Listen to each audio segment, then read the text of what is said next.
तो आज मैं लास्ट मंथ रिलीज हुई और पैंडेमिक में शूट हुई हॉरर फिल्म होस्ट की स्टोरी को एक्सप्लेन करूंगा। इस फिल्म को डायरेक्ट किया है रॉब सैवेज ने और इसे 3 लोगों ने लिखा है। तो चलिए अब बिना किसी देरी के चलते हैं सीधा वीडियो की तरफ। तो फिल्म की कहानी पैंडेमिक के अंदर लॉकडाउन में स्टार्ट होती है, जहां पर 6 दोस्त अपने अपने घरों में थे और वो वर्क फ्रॉम होम कर रहे थे। इनके नाम थे हेली, जेमा, एमा, कैरोलाइन, रेडिना और टेडी। जेमा और हेली पड़ोसी थे। ये लोग हर वीकेंड पर जूम ऐप पर लाइव आया करते थे, लाइफ एंजॉय करते थे। हर हफ्ते अलग अलग एक्टिविटीज किया करते थे ताकि वो घर पर बोर ना हो जाएं। अब इस हफ्ते की एक्टिविटी को हेली कोऑर्डिनेट कर रही थी और उसने एक सियोन सेशन का प्रोग्राम बनाया था। इसके लिए उसने सेलन नाम की एक लेडी को मीडियम के तौर पर हायर किया था। आत्माओं से संपर्क करने वाले एक मीटिंग को सियोन्स कहते हैं। वेस्टर्न कल्चर में ये मान्यता है कि फिजिकल वर्ल्ड और स्पिरिट वर्ल्ड 2 टाइप्स के वर्ल्ड हैं। फिजिकल वर्ल्ड यानी कि हमारा वर्ल्ड जहाँ पर हम रहते हैं। स्पिरिट वर्ल्ड में आत्माएं रहती हैं जो भटकती रहती हैं, जिन्हें मुक्ति नहीं मिलती। अक्सर वैसी आत्माएं अपने रिश्तेदारों को, फ्रेंड्स को मैसेजेस भेजती हैं, सपने के रूप में या फिर किसी और तरीके से। लोग भी जब स्पिरिट से परेशान होते हैं तो वो उसका उपाय ढूंढने के लिए ऐसे सियोन सेशन करवाते हैं, जहां पर ट्रेडिशनली एक पावरफुल आदमी या औरत होती है जिसे मीडियम कहते हैं। वो एक सर्कल में सभी इफेक्टेड लोगों को बैठाकर कैंडल जलाकर स्पिरिट से कम्युनिकेट करती है। स्पिरिट्स वहां आए हुए लोगों के सहारे अपनी बातें कहते हैं और मीडियम उसका इंटरप्रिटेशन करके प्रॉब्लम सॉल्व करता है। फिल्म के स्टार्टिंग में हमको हेली नजर आती है जो कि अपने घर पर थी और इस जूम वीडियो कॉल सियोन्स के लिए तैयारी कर रही थी कि तभी उसको अपने घर के अंदर महसूस होता है कि वहां पर कोई है और उसके स्टोर रूम का गेट खुद पे खुद खुल जाता है और वहां अंदर कोई भी नहीं होता। अब उसको अपनी खिड़की के बाहर नॉक नॉक की आवाजें आती हैं और देखने पर वहां पर जेमा उसकी नेबर थी, जो उसको जूम कॉल पर बाकी सभी के आने से पहले ज्वाइन होने को बोलती है, जिसके चलते हेली ये भूल जाती है कि उसने अपने घर के अंदर किसी के होने को महसूस किया था। अब जेमा जूम कॉल पर कहती है कि उसने ऐसा सेशन कभी भी नहीं किया है, उसको तो ये थोड़ा स्पूकी लगता है। जिस पर हेली ये कहती है कि उसने ये चीज 2 या 3 बार ट्राई की है और वो एकदम कूल है, मजा आएगा और कुछ नहीं। और उसके कुछ देर बाद ही हम एमा, कैरोलाइन और रेडिना को भी लाइव स्ट्रीमिंग में ज्वाइन होते हुए देखते हैं। यहाँ पर एमा काफी सारे स्पूकी फेस फिल्टर्स यूज करके सबको डराने की कोशिश कर रही थी। रेडिना अपने बॉयफ्रेंड एलन को किचन से बाहर भेजती है, जो बैकग्राउंड में खाना बना रहा था। इनके बीच में थोड़ी सी बहस हो जाती है।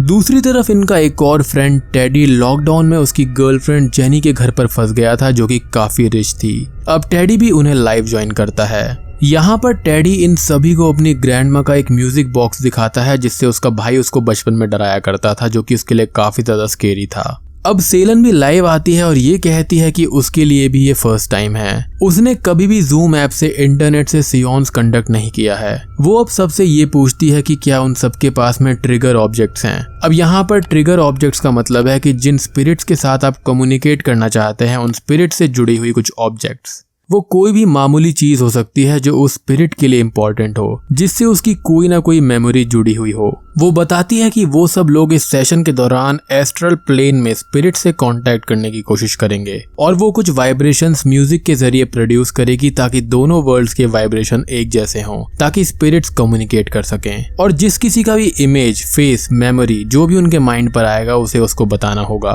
कई बार फिजिकल इफेक्ट्स लाइक कोई टच करने का एहसास, डोर का नॉक होने वाला साउंड, कैंडल का लगातार फ्लिकर होना, ऐसे इफेक्ट्स भी दिखाई देते हैं, उनको भी बताना होगा। ये सब स्पिरिट्स का इशारा होता है क्योंकि वो एक ऑनलाइन सेशन कर रहे हैं, इसलिए उन सभी को ये इमेजिन करना होगा कि वो सब एक सर्कल में बैठे हैं और अपने कमर पर एक रस्सी है जो कि रूम के बाहर जाती है। ये रस्सी उनको फिजिकल वर्ल्ड में जोड़कर रखेगी और दूसरे वर्ल्ड में भी ले जाएगी। जब सियोन्स एंड होगा तो फिर से इमेजिन करना होगा कि आप उस रस्सी को चाकू से काट रहे हैं, तब आप स्पिरिट वर्ल्ड से फिजिकल वर्ल्ड में आ जाएंगे। नॉर्मली ये सब इस चीज को फिजिकली एक साथ सर्कल में बैठकर करते, लेकिन अब लॉकडाउन के दौरान यही सही। अब सभी लोग अपने कमरे की लाइट्स ऑफ करके रेडी हो जाते हैं। अब सभी लोग अपनी आंखें बंद करके इमेजिन करने लगते हैं। तभी टेडी की गर्लफ्रेंड क्रैश लैंड करके सबको डिस्टर्ब कर देती है और उसको वहां से ले जाती है। सबका कंसंट्रेशन बिगड़ जाता है और टेडी को इस सेशन से निकाल दिया जाता है। अब सब फिर से आंखें बंद करके इमेजिन करने लगते हैं। सेलन ये कहती है कि क्या यहाँ पर कोई आत्मा है जो बात करना चाहती है। सभी लोग भी दोहराते हैं। कुछ देर तक ऐसा ही चलता रहता है, पर तभी सेलन पूछती है कि यदि यहाँ पर कोई आत्मा है तो नॉक करे, और तभी अचानक से 2 बार डोर की नॉक करने की आवाज सुनाई देती है जोर से। सब लोग एकदम डर के देखने लगते हैं कि ये साउंड कहाँ से आ रही है।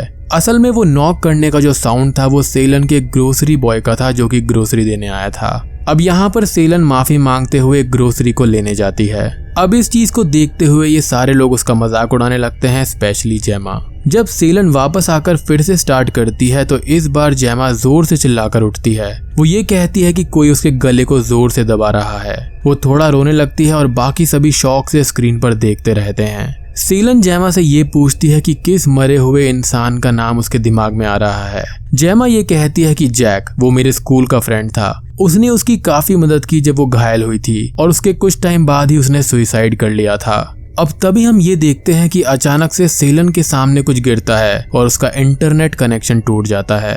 बाद में जेमा हंसकर ये कहती है कि उसने तो प्रैंक किया था, जिस पर हेली थोड़ा सा गुस्सा होकर एक शॉर्ट ब्रेक लेने के लिए सभी को कह देती है। ब्रेक के बाद सभी झगड़ने लगते हैं। जेमा अब भी प्रैंक के मूड में ही थी, पर तभी अचानक से ही हेली का चेयर जो था उसके साथ ही कुछ मीटर्स दूर तक खिंचा हुआ चला जाता है, यानी कि इस लाइव सेशन में। यहाँ पर अब हुआ ये था कि सच में एक स्पिरिट आ गई थी। अब यहाँ पर एमा पैनिक में हेली से ये कहती है कि यदि आज वो मर गई तो वो उसे ही हॉन्ट करेगी। यहाँ पर हेली ने ये सेशन 2-3 बार किए थे, तो वो इस सेशन को कंटिन्यू रखती है। I mean not on video call, but उसने रियल में ये चीज कर रखी थी। अब यहाँ पर वो ये सवाल करती है कि क्या यहाँ पर कोई आत्मा है जो बात करना चाहती है। अब अचानक से ही एक बहुत तेज नॉक की आवाज सुनाई देती है, जिसको हेली अपने घर में चेक करने के लिए जाती है, बट वहां पर ऐसी कोई भी चीज नहीं होती। अब अचानक से ही कैरोलाइन के घर पर एक आवाज आती है, तो वहां पर वो ऊपर वाले एटिक में चेक करने के लिए जाती है। अब वो यहाँ पर इतनी ज्यादा डरी हुई थी कि वो खुद तो वहां पर जा नहीं सकती थी, तो वो अपने मोबाइल को सेल्फी स्टिक में लगाकर सबको वो एटिक में दिखवाती है, और जैसे ही वो ऊपर कैमरा घुमाती है वहां पर किसी के लटके हुए पैर दिखाई देते हैं। इसे देखकर बाकी सभी लोग एकदम से फ्रीक आउट हो जाते हैं। दूसरी तरफ हेली को अब अपने घर पर कोई लटका हुआ दिखाई देता है जिसके पैर नहीं होते। वो अपने पोलरॉइड कैमरा से उसका फोटो लेकर सबको दिखाती है, और तभी एमा के सामने रखा हुआ एक्सपेंसिव ग्लास अपने आप ही टूट जाता है। वो शॉक में नीचे गिर जाती है और पीछे की तरफ जाने लगती है। अब सब लोग हेली को सेलन को फोन लगाने के लिए कहते हैं ताकि वो उससे बात कर सके कि यहाँ पर आखिर हो क्या रहा है। फाइनली हेली का फोन सेलन को लग जाता है। अब जेमा यहाँ पर सच बोलती है कि उसने प्रैंक किया था, लेकिन अब सच में कोई स्पिरिट उनको हॉन्ट कर रही है। सेलन ये कहती है कि उसने वार्न किया था कि स्पिरिट्स को डिसरेस्पेक्ट मत करना। ऐसा लगता है कि प्रैंक के कारण से एक फॉल्स स्पिरिट वहां पर आ गई है। इसका मतलब ये है कि जेमा ने एक ओपन इनविटेशन दिया है किसी भी स्पिरिट को। फॉल्स स्पिरिट एक मास्क की तरह है जिसे पहनकर कोई भी स्पिरिट आ सकती है। यदि वो लकी हुए तो एक नॉर्मल ह्यूमन स्पिरिट होगी, वरना ये डिमोनिक भी हो सकती है। अब सेलन का ये कहना था कि उनको तुरंत ही उस इमेजिन की हुई रस्सी को काटना होगा, जिससे उनका लिंक उस दुनिया से टूट जाएगा। अब ये लोग सेशन को कंटिन्यू करते हैं और वहां पर सेलन स्पिरिट से ये कहती है कि स्पिरिट हाँ के लिए 1 बार नॉक करो, अगर ना है तो 2 बार नॉक करो। अब वो सब उसके साथ में ये पूछती है कि क्या तुम कोई मैसेज देना चाहते हो, तो हेली के रूम की लाइट 1 बार जल जाती है। सेलन दोबारा पूछती है कि क्या तुम दोस्त हो। अब सबकी लाइट 2 बार जलती है और खतरनाक तरह से फ्लिकरिंग होना शुरू हो जाती है। सभी लोग डर कर रोने लगते हैं और सेलन का फोन भी कट जाता है। हेली अब सभी को रस्सी काटने के रिचुअल को विजुअलाइज करने के लिए कहती है। सभी लोग डर कर रोते हुए रिचुअल करते हैं। सभी लोग सेशन एंड करके कैंडल बुझाते हैं और सोचते हैं कि सब कुछ ठीक हो गया। अब सभी लोग शौक, मस्ती और डर में थे। रेडिना और कैरोलाइन अपने घर में काम करने लगते हैं, ये सोचकर कि सब कुछ सही है। एमा को अब अचानक से ही अपने घर के हॉल में से आवाज सुनाई देती है, और जब वो उसे देखने जाती है तो वहां पर एक मास्क हवा में लटक रहा था। हेली और जेमा भी उसे लाइव देखते हैं और सोचते हैं कि वो उनसे मजाक कर रही है, जबकि ऐसा था नहीं।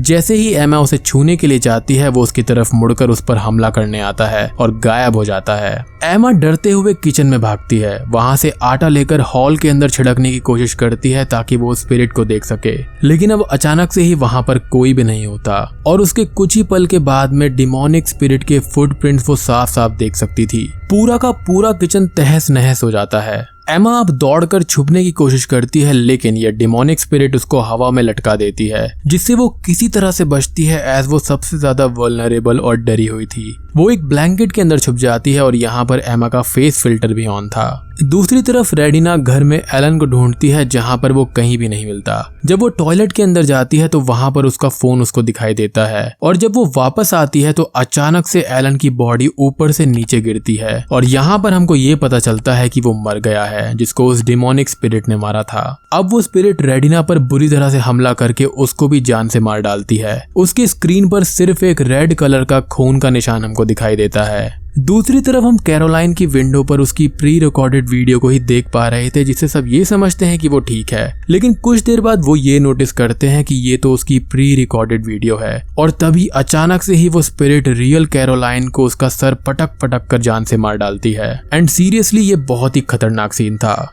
जेमा यहाँ पर हेली पर चिल्लाती है कि वो कुछ करे क्योंकि ये सारा उसका प्लान था। तभी वो एक दूसरे को ही ब्लेम करने लगते हैं और उसके चलते वो स्पिरिट हेली को घसीटते हुए रूम से बाहर ले जाती है। अब जेमा अपना मास्क पहनकर अपने घर से बाहर जाती है। I mean really good girl कि ऐसे हालात में भी वो सोशल डिस्टेंसिंग और मास्क को मेंटेन कर रही थी। यहाँ पर सिर्फ और सिर्फ एमा ही लाइव स्ट्रीमिंग को देख रही थी और तभी अचानक से ही टेडी फिर से लाइव आ जाता है और पूछता है कि सब कहाँ पर है। एमा शॉक में चिल्लाती है कि वो बाहर चला जाए और तभी अचानक से ही टेडी के रूम की लाइट भी चली जाती है। उस पर भी खतरनाक हमला होता है और जब वो डर कर बाहर जाता है तो वो ये देखता है कि उसकी गर्लफ्रेंड को ये स्पिरिट हवा में लटकाती है, उसकी गर्दन मरोड़ती है और सीधा स्विमिंग पूल के अंदर फेंक देती है। इससे टेडी बुरी तरह से डर जाता है एंड आई थिंक ये इस मूवी का बेस्ट सीन था।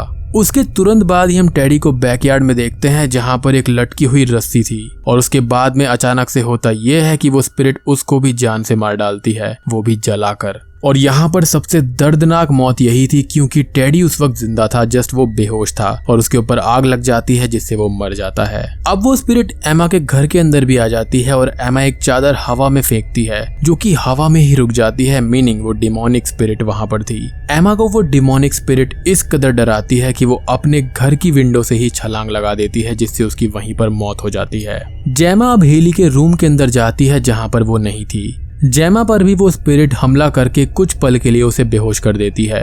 होश आने पर वो वहां से भागती है और उसे हेली दूसरे रूम में छुपी हुई मिलती है। हेली जेमा को गले लगाना चाहती थी लेकिन डर के मारे सोशल डिस्टेंसिंग के चलते सिर्फ एल्बो टकराती है। अब हेली घर से जाने से पहले अपने रूम की फोटो लेने जाती है तो एक दो फोटो लेने के बाद एक डरावना डीमन उन पर अटैक करता है और स्क्रीन पर जूम सेशन एंड होने का मैसेज आता है। और यहाँ पर हमको एंड में बहुत ही ब्यूटीफुल तरह के एंड क्रेडिट्स दिखाए जाते हैं, यानी कि वहां पर उस वीडियो कॉल के अंदर ही सारे के सारे एक्टर्स, डायरेक्टर, प्रोड्यूसर सबका नाम आता है जो कि काफी कूल था और बूम, फिल्म यहीं पर खत्म हो जाती है। तो दोस्तों ये थी होस्ट 2020 फिल्म की कहानी एंड पर्सनली ये फिल्म बहुत ही बढ़िया रही और मुझे बहुत ही इस फिल्म ने इम्प्रेस करा है। इस फिल्म को देखकर आपको ऐसा लगेगा कि शायद से ये अनफ्रेंडेड टाइप की फिल्म है और बिल्कुल सही बात भी है क्योंकि यहाँ पर कॉन्सेप्ट बिल्कुल सिमिलर सा है, यानी कि जो वीडियो कॉलिंग वाली चीज है वो बिल्कुल सेम है, लेकिन उसके अंदर इस पैरानॉर्मल एक्टिविटी और इस सियोन्स और ये जितने भी डीमंस और डेविल के यहाँ रिचुअल डाले गए हैं वो बहुत ही बढ़िया है। यहाँ पर एक और अच्छी बात यह है कि फिल्म का जो रन टाइम है वो 57 मिनट्स का है और बहुत ही सही है। अब यहाँ पर कुछ लोग ये सोच रहे हैं कि यहाँ पर ये डीमन जो है इनके रिचुअल से आया है, लेकिन यहाँ पर मेरी एक और थ्योरी है जो कि मैं आपके साथ शेयर करना चाहता हूँ। अब यहाँ पर हेली ने ये सेशंस काफी बार कर रखे थे और आपको याद होगा कि हेली के घर के अंदर शुरुआत में उसको एहसास हुआ था कि उसके स्टोर रूम में कोई ना कोई था। तो मुझे ऐसा लगता है कि उसके घर में ऑलरेडी एक स्पिरिट थी, लेकिन वो बस एक ओपन इनविटेशन का इंतजार कर रही थी और जब इन्होंने ये सियोन्स किया उसके चलते वो यहाँ पर आ गई, यानी कि रियल वर्ल्ड में, और सबको जान से मार दिया। बेसिकली यहाँ पर ये जैक था नहीं, लेकिन जो इविल स्पिरिट वहां पर थी उसने जैक का रूप लिया और उसने इन सबको मार डाला। अब यहाँ पर आप ये सोचेंगे कि ये तो एक नॉर्मल सी फिल्म है जिसके अंदर बस वीडियो रिकॉर्डिंग के चलते सब कुछ दिखाया गया है, लेकिन आपको जानकर ताज्जुब होगा कि ये फिल्म मात्र 2 हफ्ते में शूट हुई थी और बिल्कुल right from the start to release of the movie ये फिल्म मात्र 12 हफ्ते में बन गई थी। पूरी की पूरी editing, shooting, everything was complete और लॉकडाउन के चलते भी इस फिल्म को इतना बेहतरीन बनाया गया।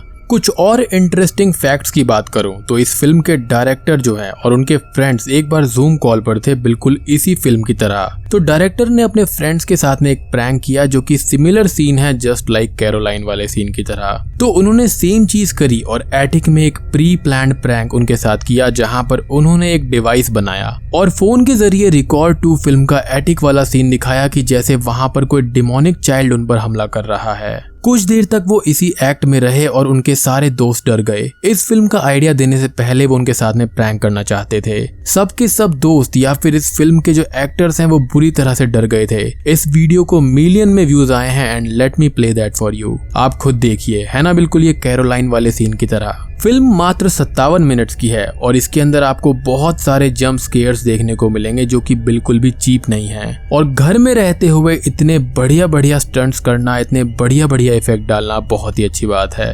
और यहाँ पर वो इसका एक सीक्वल लाने का भी सोच रहे हैं क्योंकि ये फिल्म काफी ज्यादा सबको पसंद आ रही है। यहाँ पर बात की जाए तो कंप्यूटर स्क्रीन को भी एक कैरेक्टर बनाया गया है जैसे फिल्म सर्चिंग में था, बिल्कुल वैसे ही। तो यहाँ पर ये ओवरऑल एक बहुत ही अच्छी एंटरटेनिंग प्रॉपर हॉरर फिल्म है। यहाँ पर बिल्कुल भी कोई थ्रिलर कुछ नहीं है, बिल्कुल प्योर हॉरर फिल्म है जो कि आपको बहुत पसंद आएगा। तो मैं यहाँ पर आपको हाईली रिकमेंड करूंगा कि आप इस फिल्म को जाकर जरूर देखें। वीडियो पसंद आई हो, फैक्ट्स पसंद आए हो तो इस वीडियो को जरूर लाइक कर देना, शेयर कर देना और चैनल को सब्सक्राइब करे बिना बिल्कुल भी मत जाना। तो मैं आप सबको मिलता हूँ अगली वीडियो के साथ में, तब तक के लिए